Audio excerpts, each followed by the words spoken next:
दिलीप माधव श्रोत्रिय, मी इथं DDLT society आहे तिथं राहतो आणि मागील 6-7 वर्षापासून देवकर आमच्याकडे चांगली गावाकडची भाजी आणतात. उत्तम ताजी भाजी असते आणि त्यामुळे लोकांना याच्यातून फायदा आणि भाव पण वाजवी असतात.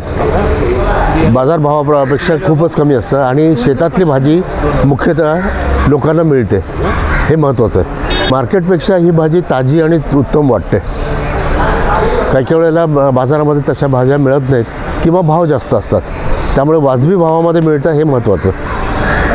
त्यामुळे आम्ही यांना कायमस्वरूपी इथं सोमवारी भाजी लावण्याकरता परवानगी दिलेली आहे आणि ही शेतातली भाजी असल्यामुळे ती टिकते. 5-6 दिवस फ्रीजमध्ये कापून किंवा हे ठेवता येते आणि जेव्हा लागेल तेव्हा आपल्याला ती उपयोगात आणता येते.